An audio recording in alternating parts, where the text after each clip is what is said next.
In the quaint, seemingly peaceful town of Millfield, nestled between thick woods and rolling hills, an unsettling phenomenon was beginning to stir. The small community, known for its close-knit residents and picturesque landscapes, was now the centre of a chilling mystery that would draw the attention of two individuals, both fascinated and haunted by the world of the supernatural. Ellie and Alex, the main, in a dimly lit, cluttered study room filled with books and artifacts on paranormal phenomena. Ellie, a determined young woman with a keen interest in the occult, is the more pragmatic of the two. Alex, her childhood friend, is a tech-savvy, curious individual, always eager to delve into the unknown. They had been researching out-of-body experiences for months, driven by a personal tragedy, the sudden, unexplained death of Alex's cousin, who had claimed to have experienced such phenomena days before her demise. As they pore over articles and forums late into the night, they stumble upon a news report from Millfield. The report details two recent, disturbing accounts of out-of-body experiences. The first account is from an elderly man, Mr. Thompson, who describes waking up in the middle of the night, feeling an eerie presence, and then helplessly watching his own body rise and leave the house, controlled by a shadowy figure.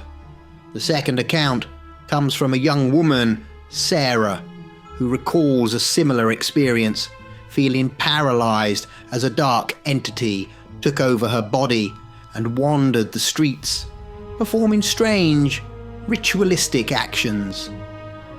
Ellie and Alex are immediately intrigued. The accounts from Millfield are eerily similar to what Alex's cousin had described. With a mix of excitement and trepidation, they decide to travel to Millfield to investigate these phenomena firsthand. They believe that understanding what's happening in this small town could shed light on the mysterious circumstances surrounding the death in their own family. Upon their arrival in Millfield, the sun casts a warm glow over the charming main street, but there's an undercurrent of tension that Ellie and Alex sense immediately. They begin their investigation by visiting Mr. Thompson, whose story had first caught their attention. His house, an old Victorian at the edge of town, exudes a sense of foreboding. Mr. Thompson, a gaunt figure with worry etched into his face, reluctantly shares his experience. His vivid description of the shadowy figure and the sensation of being trapped outside his own body sends shivers down their spines.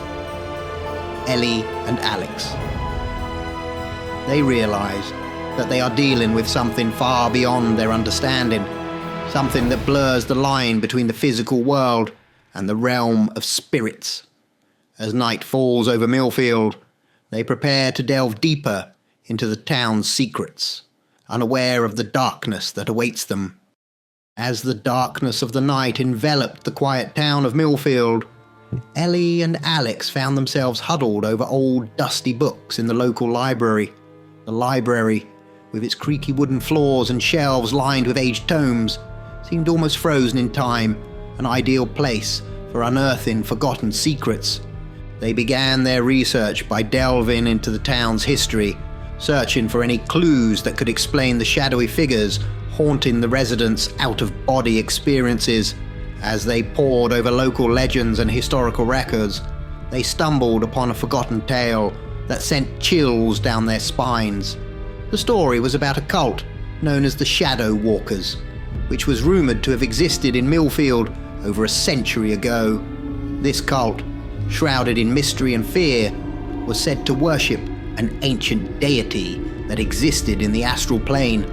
The deity, known as Moros in the old texts, was depicted as a shadowy, ethereal figure that could traverse the boundary between the physical and spiritual worlds. According to the legend, the cultists performed dark rituals to summon Moros, seeking to gain power and knowledge beyond the mortal realm. However, their tampering with the astral plane had dire consequences.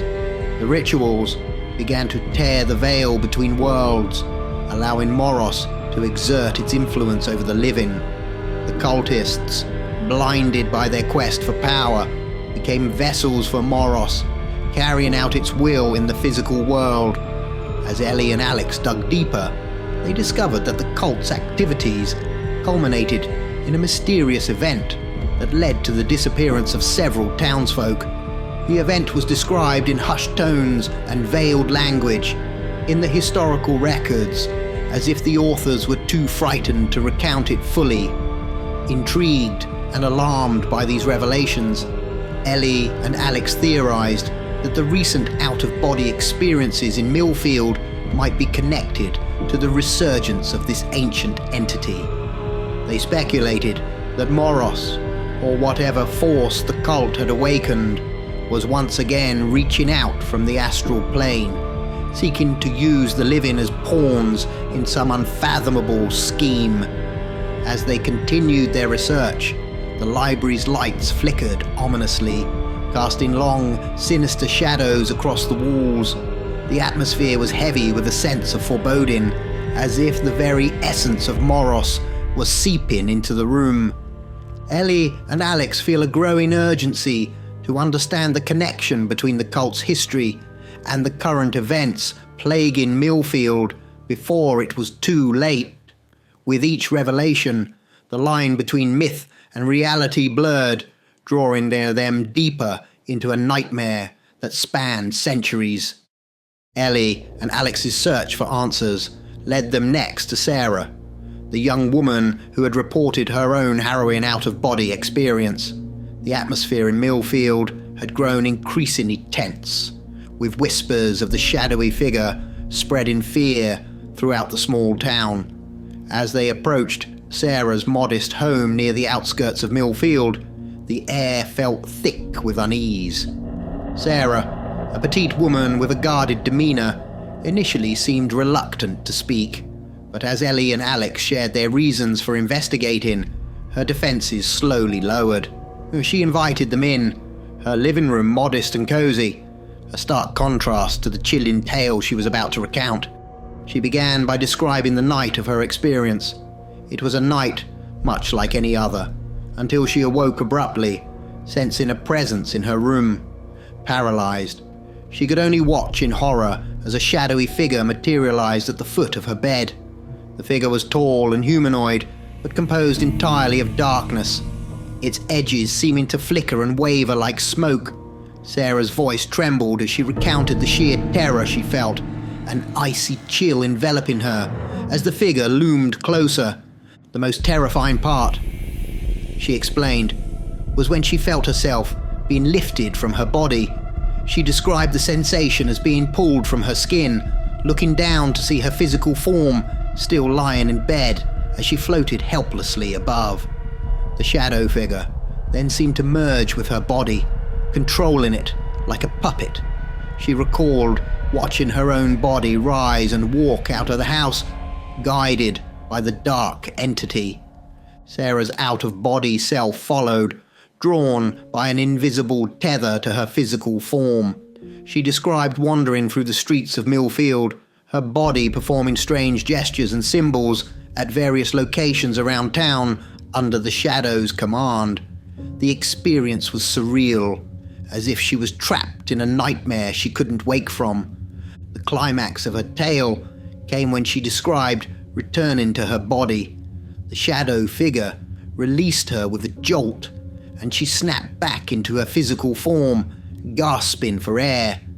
The entity dissipated as quickly as it had appeared, leaving her shaken and disoriented in the middle of the street, with the first light of dawn breaking on the horizon. Ellie and Alex listened intently, the gravity of Sarah's story sinking in. It was clear that this was no ordinary phenomenon. The shadow figure was not just a figment of imagination. It was something much more sinister, with a purpose that was yet to be uncovered. As they left Sarah's home, the pieces of the puzzle began to form a clearer, yet increasingly ominous picture. Ellie and Alex, deep in thought, head back to their temporary base in Millfield. They knew they were only scratching the surface of something much darker and more dangerous than they had initially imagined. The mystery of the Shadow Walkers was deepening, and they were determined to uncover the truth.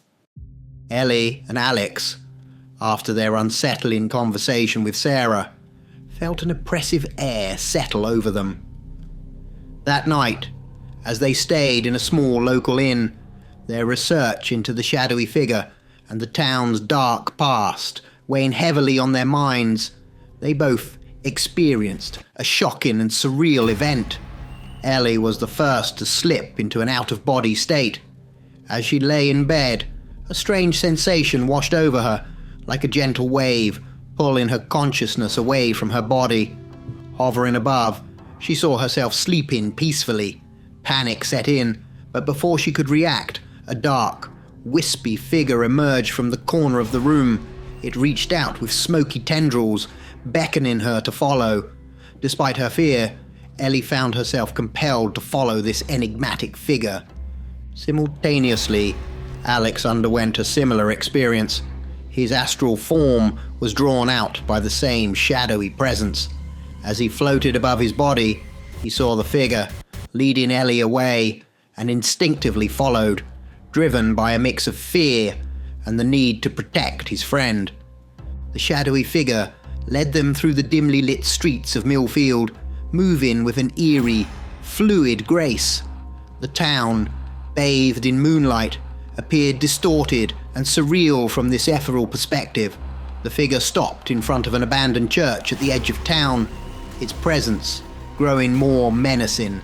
It began to perform a series of chilling, ritualistic motions, and Ellie and Alex felt a cold, binding sensation around their ethereal forms, as if the figure was trying to tether them to this spot, trapping them.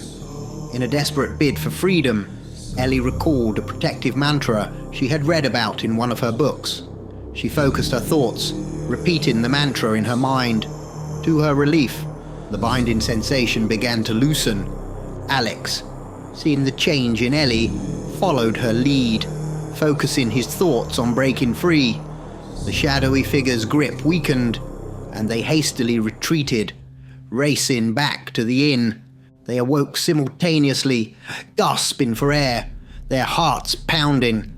The relief of being back in their bodies was palpable. They immediately shared their experiences, finding solace in the fact that they were not alone in what they had witnessed. The shadowy figure, its intentions still a mystery, had become a tangible threat. Later that day, as they continued their investigation, they noticed eerie occurrences.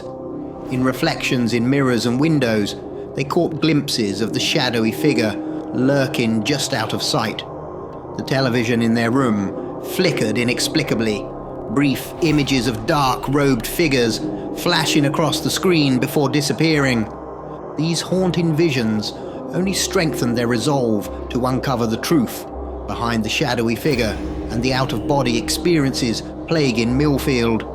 Little did they know, their journey into the unknown had only just begun, and the true nature of the darkness they faced was far more sinister than they could have imagined. The morning after their harrowing out-of-body experiences, Ellie and Alex found Millfield transformed. The sun shone bleakly over deserted streets, casting long, eerie shadows that seemed to move with a life of their own. The once bustling town was now eerily silent, devoid of its inhabitants. As they walked through the ghostly town, a chilling sense of unease gripped them. Every so often, out of the corner of their eyes, they caught fleeting glimpses of the shadowy figure. It appeared in the reflections of windows, darting away as soon as they turned to look. The air was thick with an unspoken dread, a sense that something was profoundly wrong. Drawn as if by an unseen force, they made their way to the old church where their astral selves had been led the night before. The church, a Gothic structure with towering spires and stained glass windows, now seemed like a monolith of ancient and malevolent power. Its doors stood ajar, inviting them into the darkness within. Stepping inside, they were met with a sight that chilled them to the bone. The townsfolk, all of them, were there, but not as they should be. Their forms were ethereal, ghostly, bound to various points of the church in spectral chains. Their faces were contorted in silent screams, their eyes pleading for release. As they absorbed the horrific scene, Alex turned to Ellie, only to realize with a heart-stopping jolt that she too appeared ethereal, her form flickering like a faulty projection. He looked down at his own hands, seeing them as translucent and shimmering. The realization hit them both like a thunderbolt. They had never truly escaped. The shadowy figure had tricked them, luring them into believing they had returned to their bodies. At that moment, the shadowy figure emerged from the shadows of the altar, its form more defined now, almost solid. It was the culmination of the ritual, the binding of the entire town's souls, including Ellie and Alex's, to this unholy place. The figure's triumph was palpable as it stepped through an unseen portal, crossing over to the physical world, leaving behind the trapped souls. Ellie and Alex tried to move, to scream, but found themselves bound by the same spectral chains that held the townsfolk. Their voices joined the chorus of anguished cries echoing through the church. As the figure disappeared, a chilling silence fell over the town of Millfield. Outside, the world continued on, oblivious to the small town, now trapped in a limbo between worlds. Inside the church, Ellie and Alex faced an eternity in their ethereal prison, witnesses to the aftermath of a ritual they could not stop, in a town forever lost to the shadows.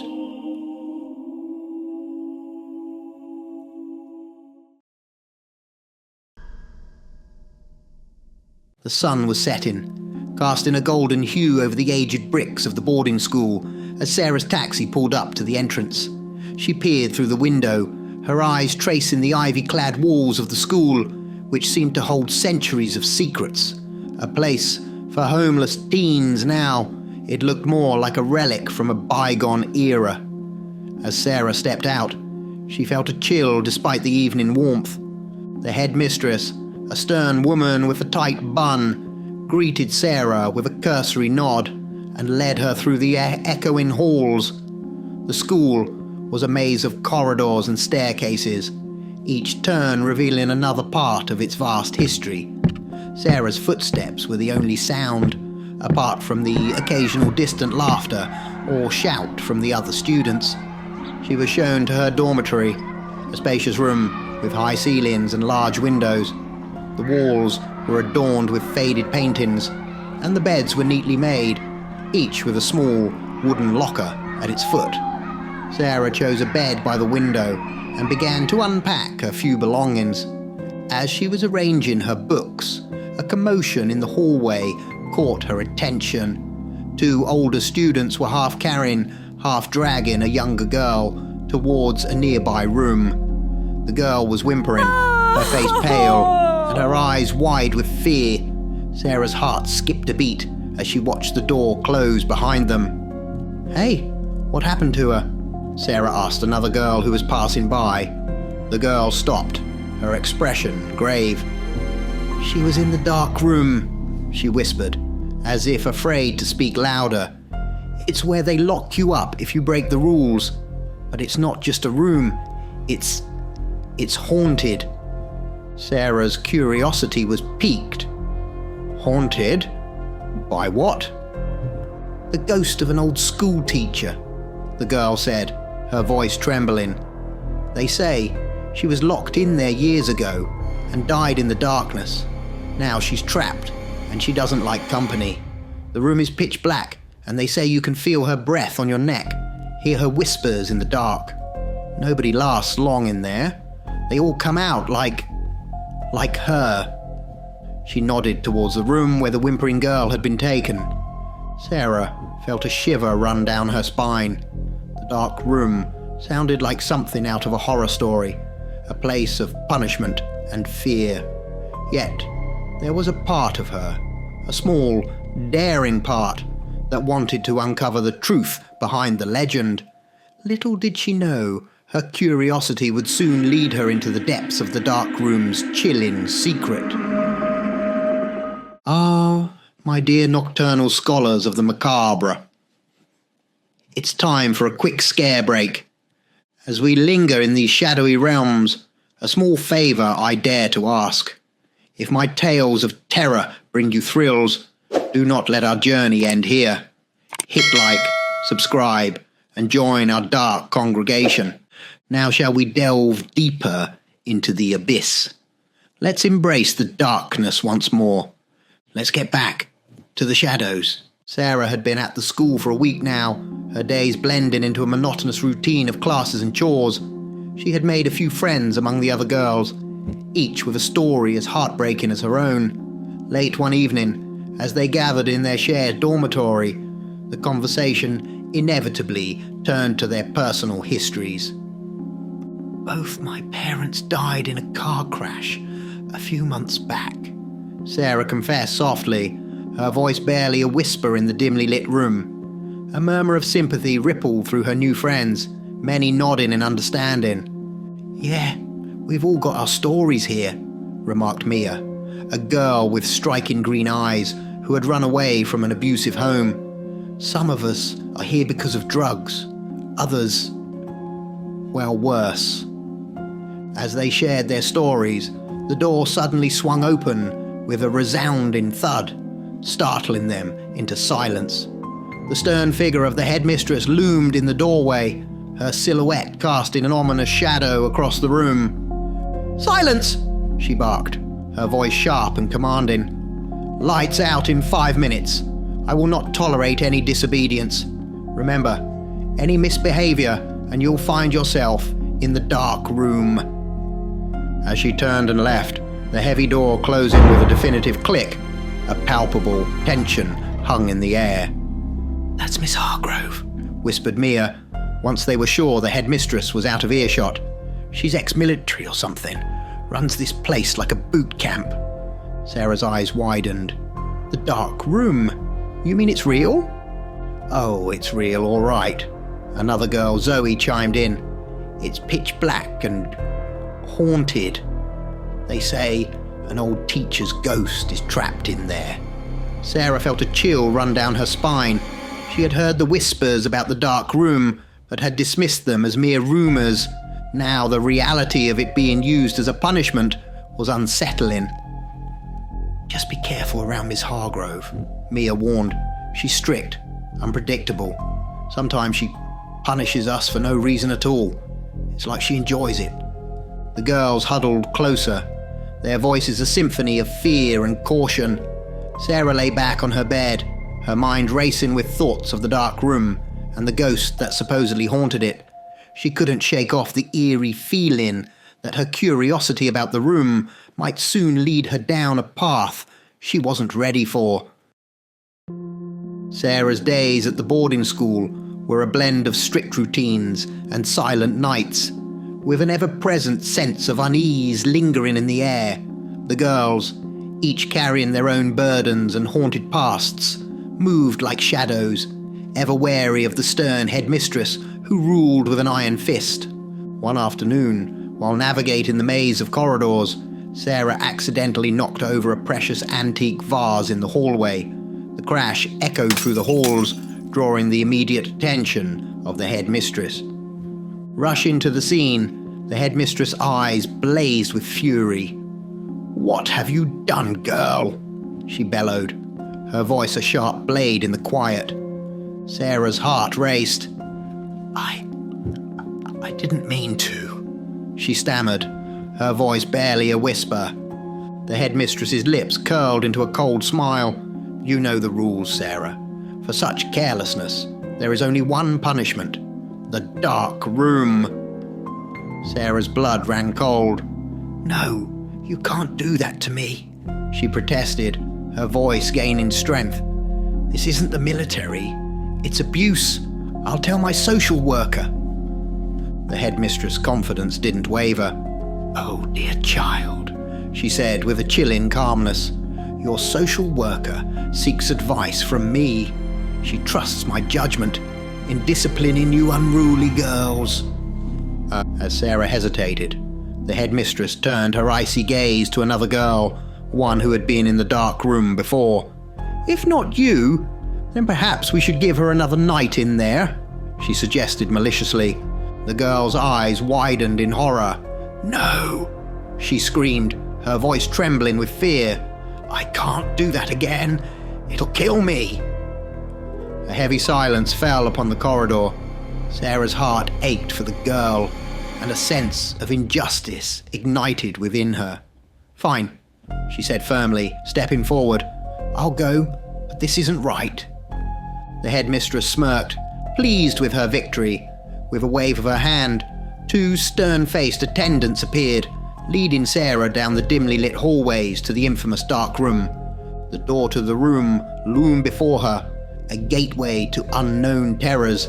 As the door creaked open, a cold draft swept out, sending shivers down her spine. With one final glance at the smirking headmistress, Sarah stepped inside. The door slammed shut behind her, plunging her into pitch darkness. The sound of the lock clicking was the final note in her descent into the unknown horrors of the dark room. The oppressive darkness of the room closed in around Sarah like a thick, suffocating blanket. She felt her way cautiously to a corner, her back pressing against the cold wall, seeking some semblance of security in the enveloping blackness. Her eyes strained for any hint of light, but there was none. The room was an abyss, a void where even the faintest glimmer of light seemed to be swallowed whole. As minutes stretched into what felt like hours, a faint, unsettling sound broke the silence. It was a ragged, laboured breathing, a wheezy, drawn-out gasp that seemed to emanate from the very walls of the room. "Who's there?" Sarah called out, her voice echoing slightly in the cramped space. The breathing grew louder, more pronounced, as if responding to her presence. Sarah's heart pounded in her chest, a rapid drumbeat of fear and anticipation. She tried to convince herself it was just her imagination, a trick of the mind, in the absolute darkness.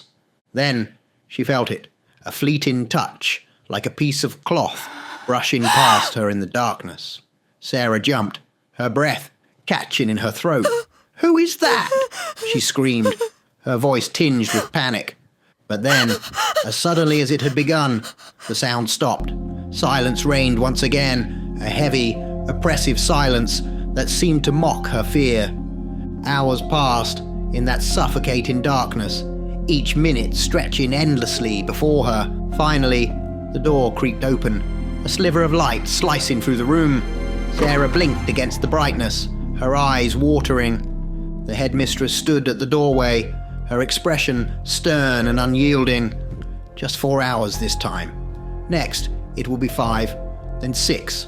I have no problem locking you in there for an entire day. Your behaviour had better change," she said coldly.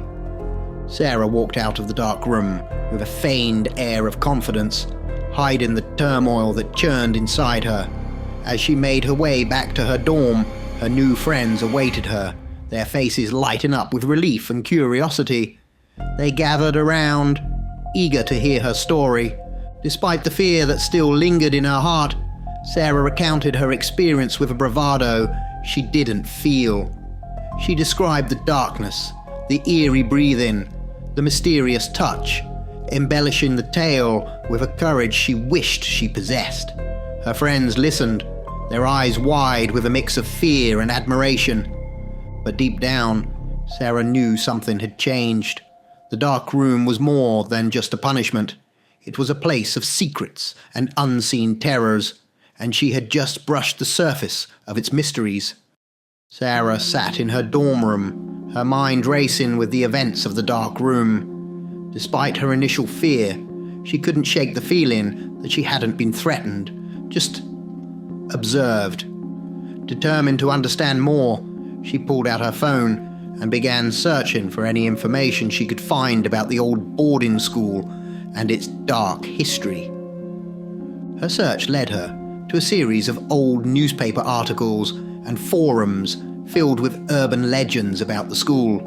One story in particular caught her eye: the tale of Miss Eleanor Rigby, a former school teacher at the institution. Miss Rigby was known for her strictness and peculiar teaching methods.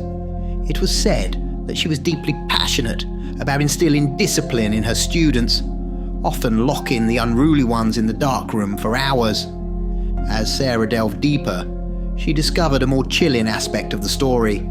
Miss Rigby had been accused of extreme cruelty, leading to a scandal that rocked the school. The climax of this story was both tragic and terrifying. Miss Rigby, it was rumoured, had been locked in the darkroom herself by some of her vengeful students. They left her there, forgotten, over a long weekend. When the school staff finally opened the room, they found Miss Rigby had passed away. Her final moments, spent in the pitch-black isolation she had so often imposed on her students. The story sent shivers down Sarah's spine. It was said that Miss Rigby's spirit never left the room, forever lingering in the darkness, her soul tormented by the same isolation she had inflicted on others. The more Sarah read, the more she felt a strange connection to Miss Rigby.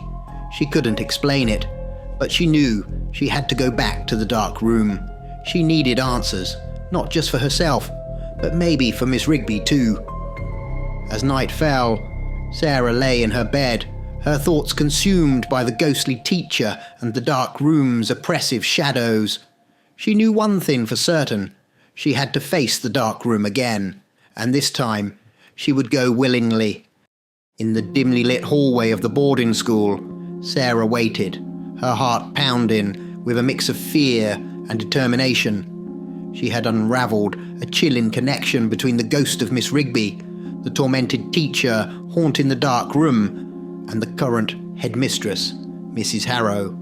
It was a sinister link, a shared lineage that bound the fate of the ghost to the living. As Mrs. Harrow approached, stern and unsuspecting, Sarah, with a calculated move, pushed a vase off its pedestal. It shattered on the ground, drawing an immediate and furious reaction. Without a word, Mrs. Harrow motioned for her aides to seize Sarah and thrust her into the dreaded dark room. Once inside, the pitch blackness enveloped Sarah like a suffocating blanket. She could hear the familiar, eerie sounds, the laboured breathing and desperate scratching of Miss Rigby, as if the ghost were trying to claw her way out of the walls. "Miss Rigby," Sarah whispered into the darkness. The sound ceased abruptly. Sarah felt a presence in front of her, a cold breath brushing against her face. She spoke, her voice steady despite the fear that gripped her heart. "I know how to help you, Miss Rigby, but I need your help too." Sarah explained her plan. She had discovered that Mrs. Harrow was a direct descendant of those who had wrongfully accused and imprisoned Miss Rigby in this very room, leading to her tragic death. The spirit of Miss Rigby was bound to this room not just by her own despair, but by the unresolved injustice and the lineage of her tormentors. For you to be free, Mrs. Harrow must face what you endured, what all of us have faced in this room, Sarah said into the darkness. She must experience the fear, the isolation, and the helplessness. Only then, by receiving the punishment she has so mercilessly inflicted on others, can your spirit be released. Sarah's plan was to lure Mrs. Harrow into the dark room, to confront the ghost of Miss Rigby. This confrontation, Sarah believed, would not only free Miss Rigby's spirit, but also end the cycle of abuse perpetuated by the headmistress. It was a risky plan, one that required precision and a bit of the supernatural. But Sarah was determined to see it through, for the sake of Miss Rigby and all the children who had suffered in the dark room. Sarah's ordeal in the dark room had ended, but her resolve had only strengthened. As the door creaked open, she emerged with a feigned yawn. "Best sleep I've had in ages," she declared, her voice dripping with sarcasm. The headmistress's face contorted with disappointment, expecting Sarah to be terrified and broken. Back in the safety of her dormitory, Sarah shared her plan with the other girls. She wanted to trap the headmistress's 2 loyal aides in the gym, effectively removing them from the equation. The girls, fueled by their shared resentment, eagerly agreed to help. They created a diversion, luring the aides to the gym where they were promptly locked in, the door barricaded securely. Meanwhile, Sarah prepared the final piece of her plan. She recorded a message on her phone with another girl, their voices laced with mock insults and laughter aimed at the headmistress. Carefully, she turned the screen brightness to 0, rendering the phone virtually invisible in the dark. The stage was set. Executing the plan, Sarah placed the phone in the center of the dark room. Another girl, acting as the informant, rushed to the headmistress's office, her words carefully rehearsed. "Sarah's in the dark room, playing games and mocking you," she exclaimed with feigned distress. Enraged, the headmistress stormed towards the dark room. As she neared, the muffled sounds of laughter and insults filtered through the door, her anger reaching a boiling point. With a forceful push, she flung the door open and stepped inside, intent on catching Sarah in the act. But as soon as she crossed the threshold, the door slammed shut behind her, the lock clicking ominously. The room enveloped her in its inky darkness, the mocking laughter from Sarah's phone echoing off the walls. Alone in the pitch-black room, the headmistress's confident demeanor began to crumble. Fear, a stranger to her for so long, crept into her heart. In the suffocating darkness, the haunting began. The wheezing breath of Miss Rigby, the scratching of desperate hands against the walls. The headmistress, now a prisoner in the very room she used to control others, faced the terrifying reality of Miss Rigby's eternal torment. Outside, Sarah and the other girls waited. Their plan had worked. The headmistress was now at the mercy of the dark room, and perhaps at the mercy of Miss Rigby's restless spirit. But as they waited for the night to unfold, a chilling question lingered in the air. Would releasing the headmistress from the room also release the trapped spirit of Miss Rigby? Or would it unleash something far more sinister? The relentless screams emanating from the dark room were chilling, echoing through the desolate corridors of the old boarding school. Abruptly, they ceased, leaving a haunting silence in their wake. The headmistress, trapped inside, felt an icy breath caress her neck, sending shivers down her spine. Trembling, she spun around, but her eyes met only darkness, an oppressive void where light ceased to exist. Then a voice, ancient and terrifying, whispered through the darkness, "I know you." The faint, ethereal glow revealed the spectral outline of an old woman's face, Miss Rigby, her eyes burning with a vengeful fire. "You will suffer as I did," the ghost declared. The headmistress, paralyzed with fear, could only scream, "No," as the ghostly figure advanced. Outside, Sarah and the other girls waited anxiously. Time seemed to stretch into eternity until they finally dared to open the door. The sight that greeted them was one of pure horror. The headmistress lay motionless on the floor, her face frozen in a mask of terror. The police arrived and quickly unraveled the plan orchestrated by Sarah. Despite her protests of innocence, the circumstantial evidence was overwhelming. Sarah was blamed for the headmistress's death and taken into custody. In her cell, as the guards called for lights out and darkness enveloped her once more, a familiar, chilling sensation crept over Sarah. A cold breath whispered across her neck, and a voice, now dreadfully familiar, echoed in the shadows. "I know you." It was the voice of the headmistress, twisted with the same spectral malevolence that had claimed Miss Rigby. In a cruel twist of fate, Sarah realized that by releasing Miss Rigby's spirit, she had inadvertently unleashed a cycle of vengeance and torment. The headmistress, now bound to the same ethereal plane, sought retribution. As darkness closed in, Sarah understood the true horror of the Black Room. It was not just a prison for the living, but a gateway for the vengeful dead. And now, she too was trapped in its endless cycle of terror.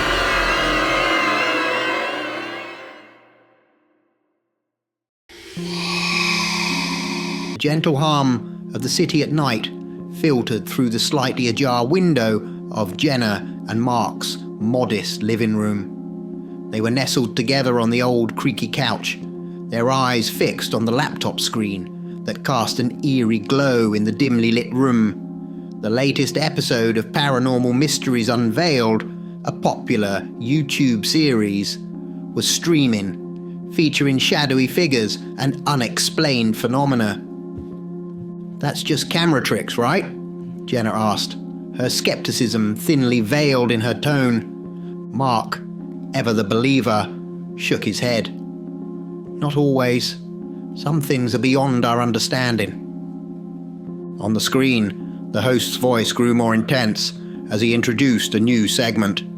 "And now, we take you to the heart of an ancient mystery, the Old Willow Graveyard, a site of numerous shadow person sightings.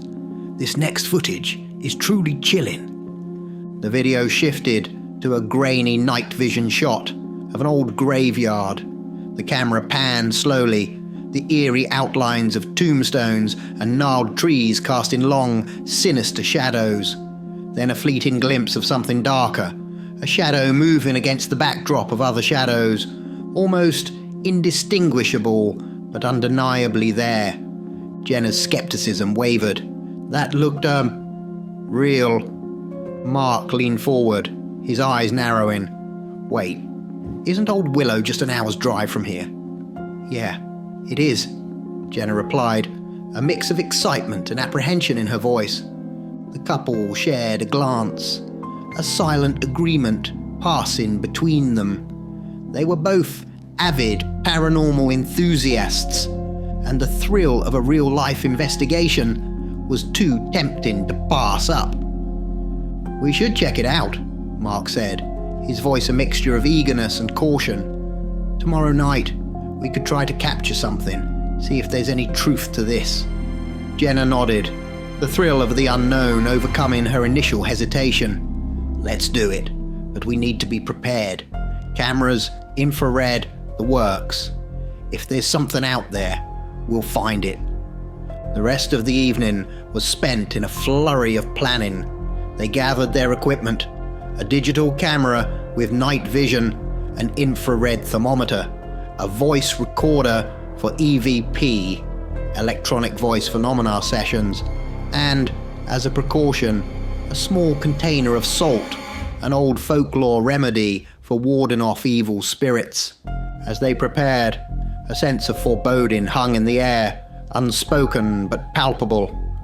The mystery of the Old Willow Graveyard beckoned them, its secrets shrouded in the shadows of the unknown. Neither of them could shake off a chilling thought. Were they merely going to observe, or were they about to awaken something that lurked in the darkness, something that was better left undisturbed? The question lingered, unanswered, as they set off under the cloak of night, heading towards a destiny that was as uncertain as the shifting shadows in the old graveyard. Ah, my dear nocturnal scholars of the macabre, it's time for a quick scare break. As we linger in these shadowy realms, a small favour I dare to ask. If my tales of terror bring you thrills, do not let our journey end here. Hit like, subscribe, and join our dark congregation. Now shall we delve deeper into the abyss. Let's embrace the darkness once more. Let's get back to the shadows. The drive to the Old Willow Graveyard was a blend of nervous anticipation and excitement. The car's headlights cut through the darkness, illuminating the winding country road that snaked its way through the dense woodland. Jenna and Mark spoke little, each lost in their thoughts, their minds teetering between skepticism and hope. As they neared their destination, the trees seemed to lean in closer, as if to whisper secrets long forgotten. The old willow graveyard emerged from the darkness, its wrought iron gates standing like silent sentinels to a world beyond. The air was thick with a sense of history and the unspoken tales of those who lay resting within its confines. "We're here," Mark said, his voice barely above a whisper, as he parked the car along the gravel path just outside the gates. The couple equipped themselves with their cameras and other gear, their steps tentative as they entered the graveyard. The moon, veiled partially by scudding clouds, cast an otherworldly glow over the tombstones, creating elongated shadows that danced with every rustle of the wind. They spent the first hour walking among the graves, occasionally stopping to take pictures or film certain locations. Mark tried to capture any temperature anomalies with the infrared thermometer, while Jenna recorded ambient sounds, hoping to catch any EVPs. But the night remained still, almost disappointingly so. "No luck," Mark sighed, checking his camera for the umpteenth time. "It's quiet. Too quiet." Jenna nodded in agreement, her eyes scanning the horizon. Maybe it's just a story after all. They decided to call it a night, feeling a mixture of relief and disappointment. As they drove back, the silence in the car was a stark contrast to their earlier excitement. Back home, they immediately began reviewing the footage, fast-forwarding through hours of uneventful recordings. Just as they were about to give up, Mark paused the video. "Did you see that?" On the screen, a shadowy figure briefly appeared, peering out from the entrance of a tomb before quickly vanishing back into the darkness. The suddenness of its appearance was startling. "Rewind that!" Jenna exclaimed, her heart racing. Mark obliged, and they watched the figure emerge and disappear again. That can't be." Intrigued and unnerved, Jenna picked up her digital camera, scrolling through the photos they had taken. As she reached the last photo, her breath hitched. There, next to their car, stood a shadowy figure. It was tall and indistinct, but unmistakably human-shaped, and it appeared to be looking directly at the camera. "Oh my God, Mark, look at this," she stammered, her voice barely a whisper. Mark leaned in, his eyes widening in shock. The figure in the photo was an eerie echo of the one they had just seen in the video, but this time it was closer, almost personal. A heavy silence fell over them as they grappled with the reality of what they had captured. The excitement of the hunt had transformed into a chilling realization. They had found what they were looking for, but now it felt as if it had also found them. The shadow from the old willow graveyard was no longer just a story. It was real, and it had been right beside them, unseen and unknown. Until now. Mark's voice was steady, but tinged with urgency as he spoke. "We need to send these images to the show, get their take on it." Jenna nodded in agreement, her mind racing with possibilities and fears. As the digital clock on the nightstand flickered past midnight, Mark excused himself to shower and prepare for bed, leaving Jenna to pore over the images once more. The silence of the house seemed to amplify every creak and whisper of the wind, setting her nerves on edge. In the bathroom, the steam from the hot shower fogged up the mirror. Mark, lost in thought, wiped it away absently, but as the mist cleared, he caught a glimpse of a shadowy figure in the reflection. It was just a flash, a trick of light and shadow, but it was enough to send a jolt of fear through him. he let out a loud shout. Startled, Jenna rushed in, concern etched on her face. "What is it?" Mark, still staring at the now clear mirror, said shakily, "I saw the figure, right here in the mirror." She peered into the mirror, but there was nothing unusual about their reflection. "There's nothing there now, Mark." He nodded, trying to shake off the feeling of dread. "Yeah, I know. It must have been my imagination." They retired to bed, the weight of the day's events bearing down on them.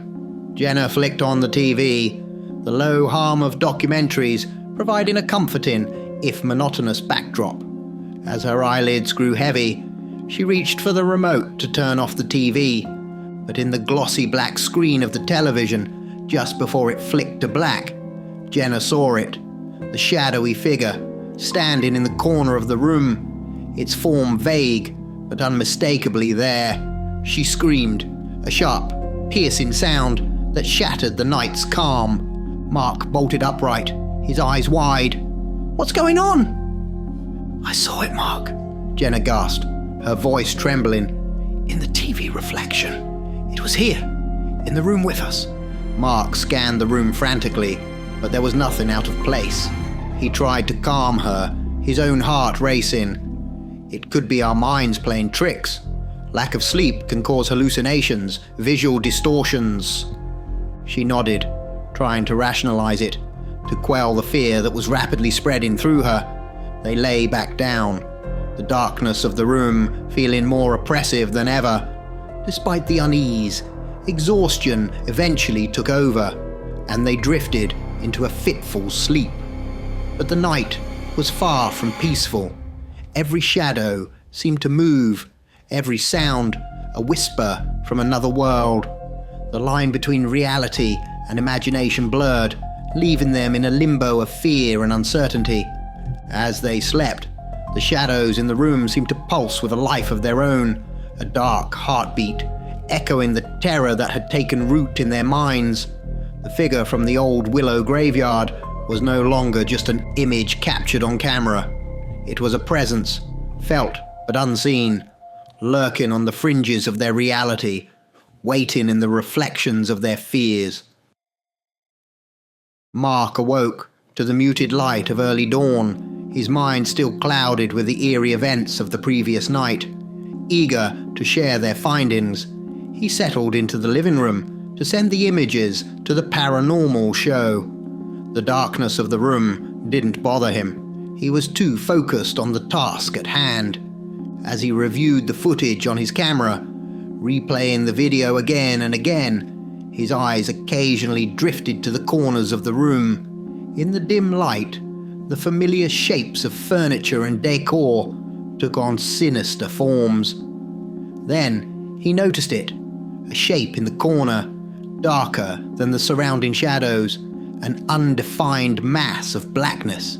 It was as if the darkness itself had gathered and condensed into a figure. Trying to dismiss it as a trick of his sleepy eyes, Mark flicked on his phone's flashlight and shone it into the corner. Nothing. The darkness receded, revealing only the ordinary corner of the room. Shaking his head, he attributed it to his overactive imagination and fatigue. Meanwhile, Jenna stirred in bed, her sleep disturbed by uneasy dreams. As her eyes adjusted to the dim light, a paralyzing realization dawned on her.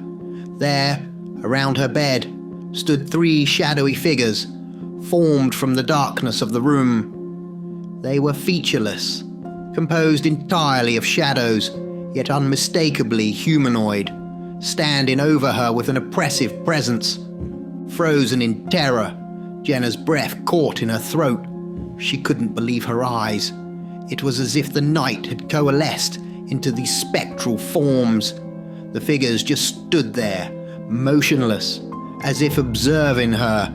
Finally, fear overcoming shock, she screamed out, "Mark!" Mark came running, the concern evident on his face. But as he entered the bedroom, the figures were gone. Jenna, still shaken, could barely speak. "Something's wrong," Mark said, his voice tense. "We need to get out of here, now."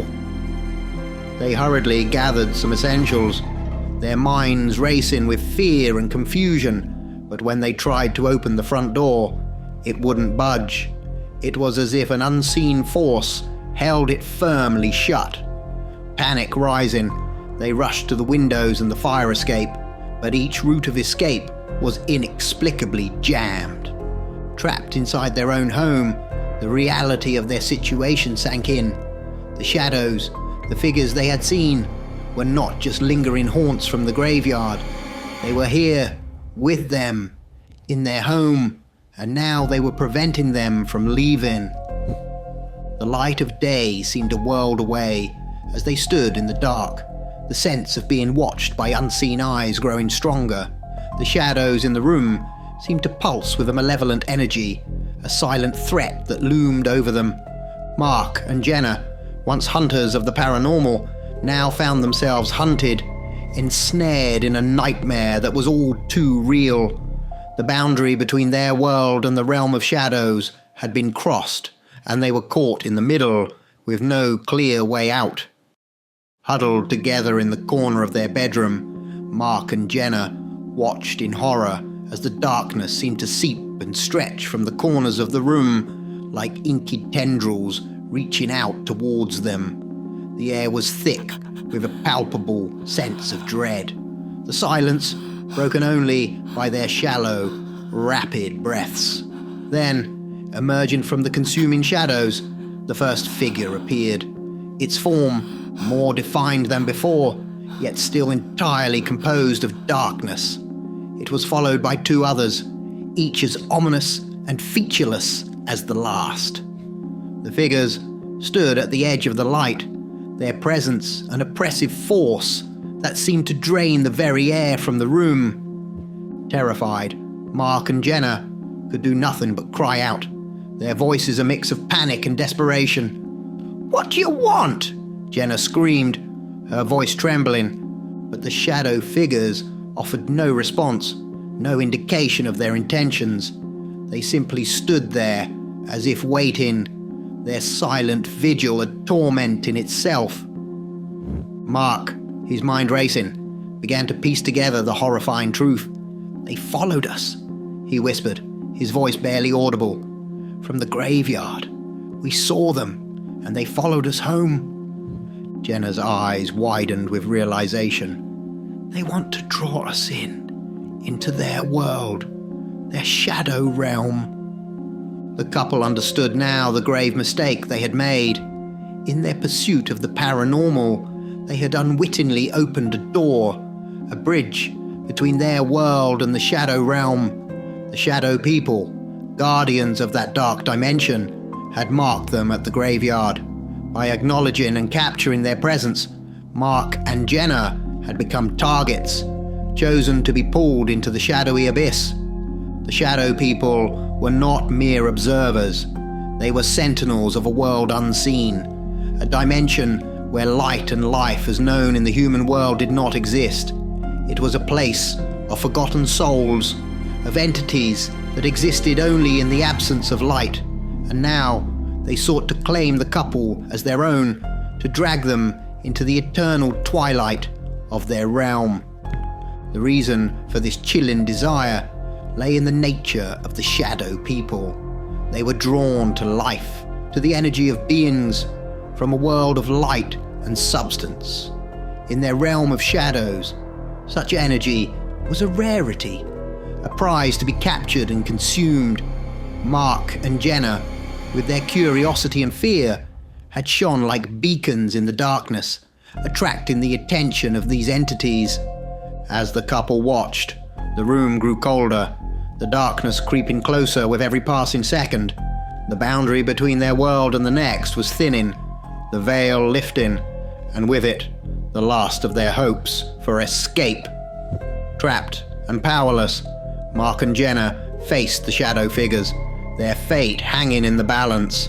The darkness was no longer just an absence of light. It was a presence, a living, breathing entity that sought to envelop them in its cold embrace. The shadows were closing in, and time was running out. Months had passed since that fateful night, and Mark and Jenna had become little more than a whisper, a mystery that lingered in the minds of those who knew them. Friends had called, leaving messages that were never returned, their concern growing with each passing day of silence. Eventually, the police were called in. A search was conducted, but no trace of the couple was ever found. Their disappearance remained an unsolved enigma, a cold case that left more questions than answers. In the wake of their vanishing, life continued its inexorable march forward. The world moved on, but for those who knew Mark and Jenna, their absence left a void filled with speculation and unease. Then, one evening, a new episode of Paranormal Mysteries Unveiled aired, its topic sending chills down the spines of those who had followed Mark and Jenna's story. The episode was titled, Caught on Camera, Shadow People, A New Discovery. The host's voice, usually filled with excitement, carried a somber tone as he introduced the segment. The footage began in a familiar setting, the old willow graveyard, shrouded in the darkness of night. The camera panned across the ancient tombstones, the eerie silence of the place palpable even through the screen. Suddenly, the camera jerked, focusing on a particular spot. There, in the shadows between the graves, two figures could be seen. They were mere silhouettes, devoid of any discernible features, yet there was something undeniably human about them. One appeared male, the other female, standing side by side in the darkness.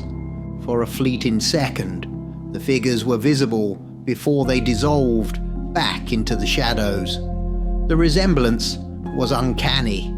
They bore a striking similarity to Mark and Jenna.